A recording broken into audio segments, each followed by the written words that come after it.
বাংলাদেশের উন্নয়নে অংশীদারে যারা, তাদের মাঝে নাম লেখাইছেন ম্যাডাম হোসনে আরা। বাংলাদেশের অর্থনীতি এগিয়ে নিল যারা, তাদের মাঝে অন্যতম ম্যাডাম হোসনে আরা।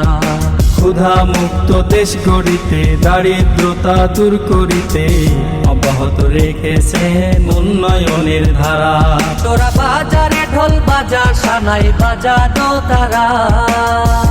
তোরা বাজারে ঢোল বাজা, সানাই বাজাবো তারা। সংস্কৃতির এক অনন্য নাম ম্যাডাম হোসনে আরা।